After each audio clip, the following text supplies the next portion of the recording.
I like New York in June. How about you? Hey everybody, how you doing? I'm Jason Oliver, in case you didn't know, and this is The Road to 40.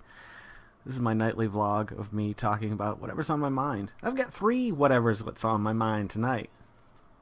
That didn't come out right. I don't care. It's my road. I'll take my toys and go home. Anywho, I don't really like New York in June. Actually, I don't think I've been to New York in June. No, I've been in the winter. That's the only time I've ever been.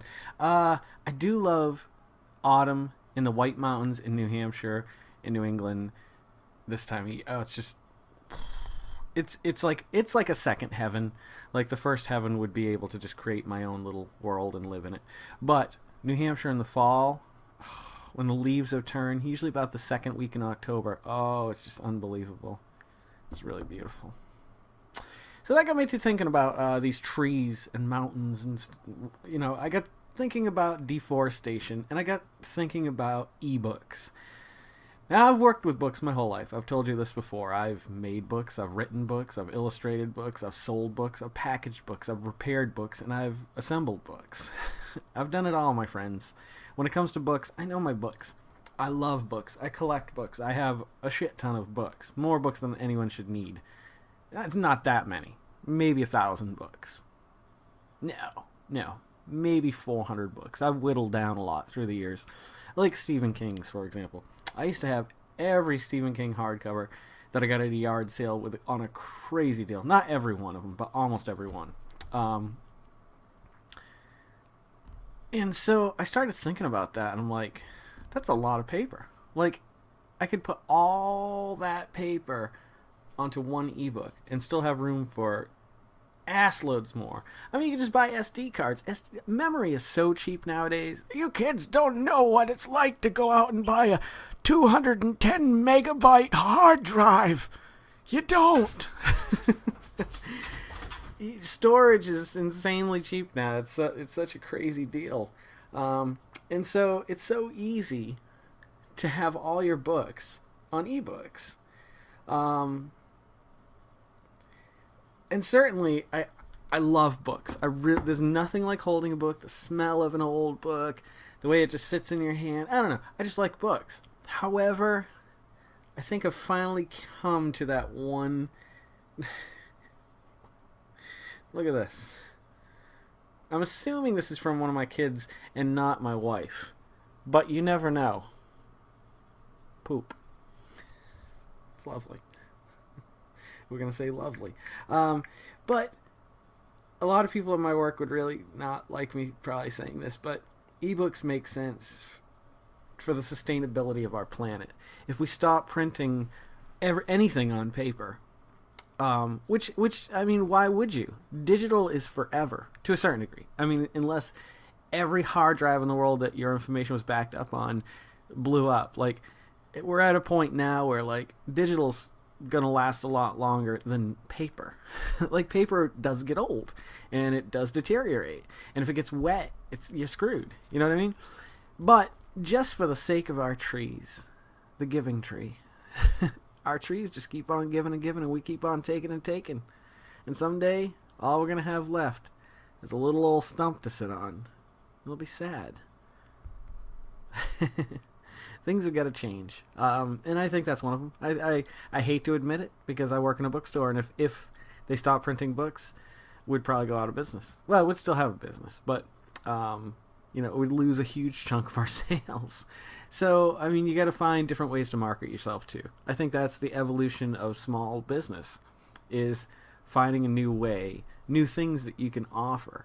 I thought it would be great to set up a booth where you could read children's stories into a book or onto a memory card or something like that, that you could take and then give to, or you could do CDs, but I mean, that's becoming obsolete too, as well. Also, I'm like a walking jalapeno thesaurus. I told you my thesaurus book. Oh yeah, story. A woman came into my work one day. I won't bore you all because I know I've told it before. And she comes up to the counter with her kid is off the fucking hook. He's just off the wall. He's just crazy, bouncing off the walls. She can't get anything done.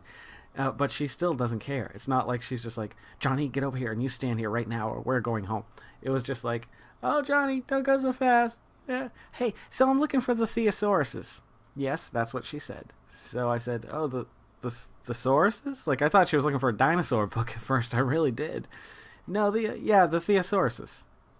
Like, she knew that I had corrected her, but she still ran with it. I was just like, okay. So I brought her back there and showed her where the thesauruses were. Well, her kid behind us is tearing all the cliff notes off the shelf. I'm like, where is the fucking hidden camera? This is not really happening. And it wasn't. It was just some lady who needed a thesaurus and had a kid that was on crack. Maybe she needed other words to describe him or something. I don't know. It was an experience, though. But, yeah, I think it's a matter of time where we need to consider. We've come to the time now. Yarr. Oh. I like this cup, but it's a little tough to handle, especially when it's, like, that full. It's a lot of White Russian. I had a little bit left over from last night, so I didn't want to waste it, so I stuck it in the fridge. I made a full one tonight and dumped it in. Didn't realize how much it was still left in there. Yeah, it's out of control. Hopefully it'll last another night, because I can't drink all of that. I'd die. On a more serious note, I've got two serious subjects that I want to kind of talk about. I'll make them as silly as possible. I know I'm not that silly. I try to be silly. Silly. Proud. I missed the date. Today is the 27th, so 2 days ago was the 25th. On August 25th, 1982, is the day that my father passed away when I was 7.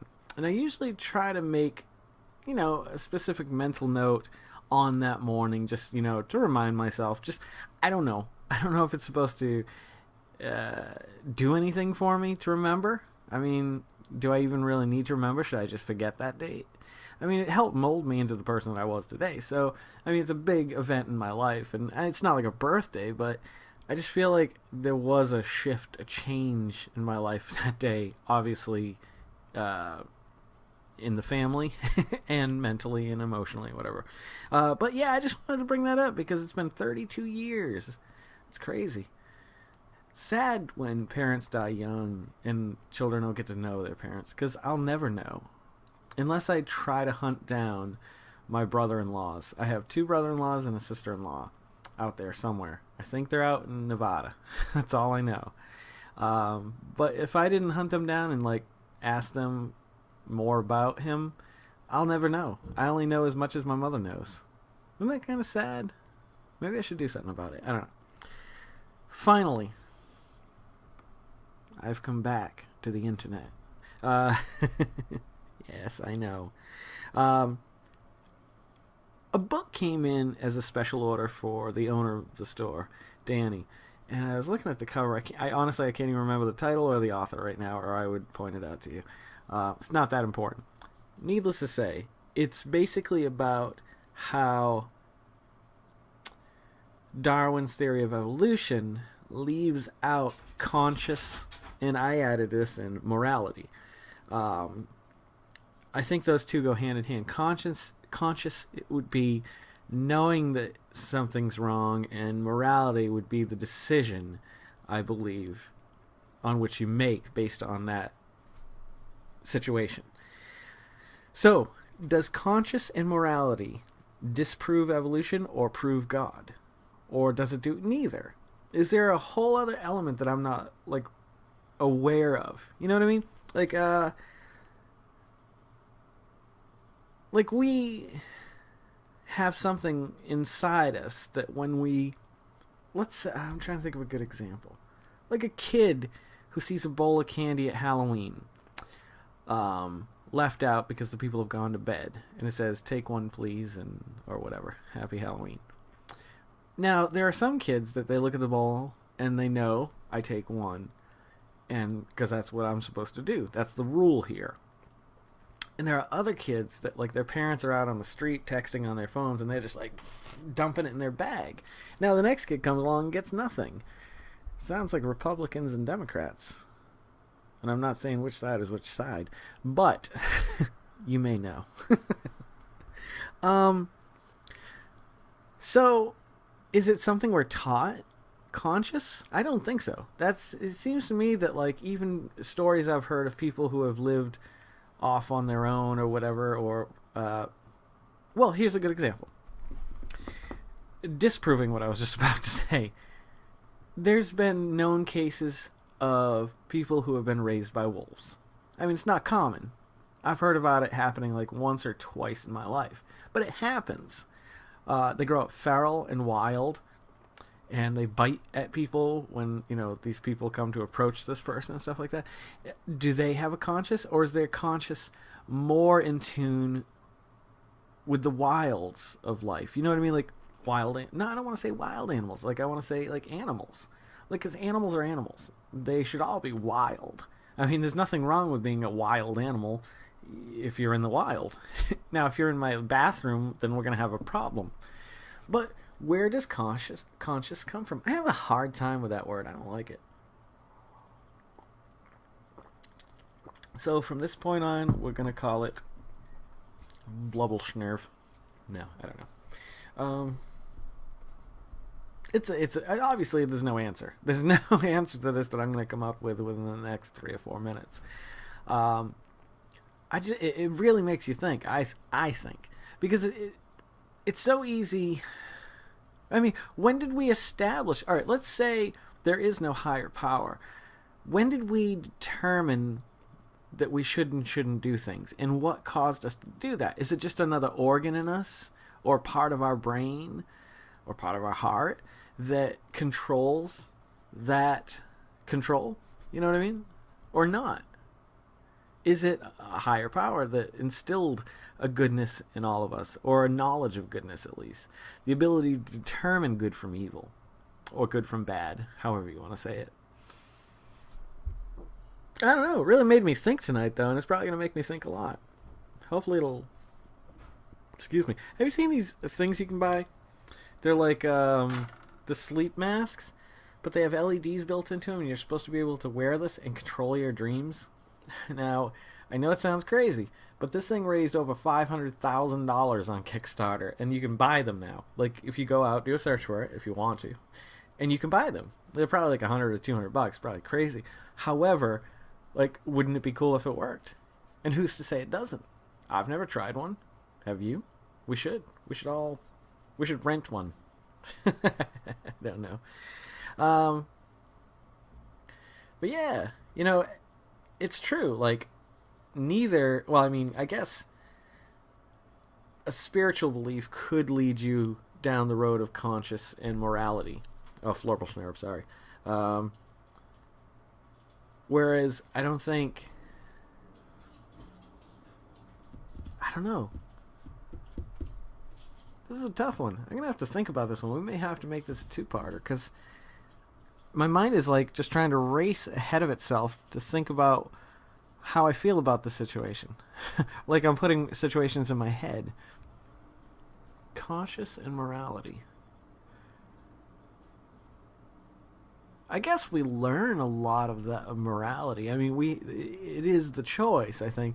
But morality, we're taught morals growing up. Like, if we weren't taught those morals growing up, we would probably act differently.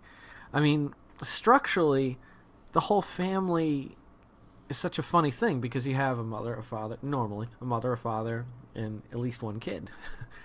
And so you as these two individuals apparently want another one, in my case 3, and you want to mold it to be good, or to be what you feel is good and right. I don't know. If that child was just raised like with no emotion, or no assisted decision making, like I wonder how a child would grow up being raised by like robots, let's say.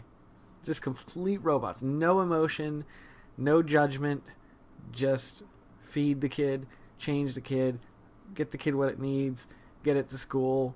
You know, would that child grow up to be a robot itself, or would it grow up to be no, I think they'd grow up to be a robot. Undoubtedly. They would be, obviously, the rare few individuals that rebelled against that theory. But I think for the most part, just like we're raised now, if we're raised by wolves, we are wild when we encounter humans. If we're raised by gentle, loving parents with, good rule structure and stuff like that, we grow up to be good people. I don't know. If you guys ain't got anything to say about it, please put it in the comments below. I'd love to start a conversation with all you guys about this. Because this is just interesting, You know me, I mean, I'm pretty much agnostic. I don't really care anymore about knowing one way or the other. I'm going to live my life happily, healthily, well, to a certain degree, healthily, and I'm going to make it best for my kids. And after that, hey, I'm having fun doing this. Maybe a few of these. Well, guys, if you're loving these as much as I'm loving doing them, please pass them along. Share them out there on the internet. I know you guys have been doing it, and it's awesome. And I see it, and I'm like, yes, that's awesome. I love them with all of my heart and soul. Well, that might be a little extreme. Thank you a lot. Thank you for always coming back. Thank you for all the comments and the questions and the likes and just the one-ups and whatevs. If you want to follow me on Twitter or Instagram, it's GEYCEN. You guys have a good night. Don't forget to make somebody smile tomorrow. Do your best to make somebody smile tomorrow. There are people out there that might be having the worst day of their lives, but if you can bring a smile to their face just by doing something silly or dumb or nice or giving, you may have saved someone's life. You might have just turned someone's day around at the very least. You know what I mean? Or they might just think you're an idiot. Like me. But I don't care. I love being an idiot. And if people enjoy my idiocracy, then so be it. Good. I've made somebody smile. Make yourself a better person tomorrow than you were today tomorrow. We need to be improving as people emotionally. I think letting go of the self a little bit of the ego, letting all the ego flow out, and embracing whatever the world throws at you, the universe throws at you. I don't know. Maybe I'm crazy. Some say I'm crazy. I guess I'll always be. Oh, hang on. I gotta take this call. Sorry, it's the bat phone. Yes, Commissioner Gordon? I'll be right there. Alright, let's make the world spin a little bit happier together. I've got some work to do tonight. So, until tomorrow night, I'll see you a little further on down the road. Keep loving life to the fullest. And, yeah, just be happy. Alright, you guys take care. I'll see you tomorrow night on the road to 40.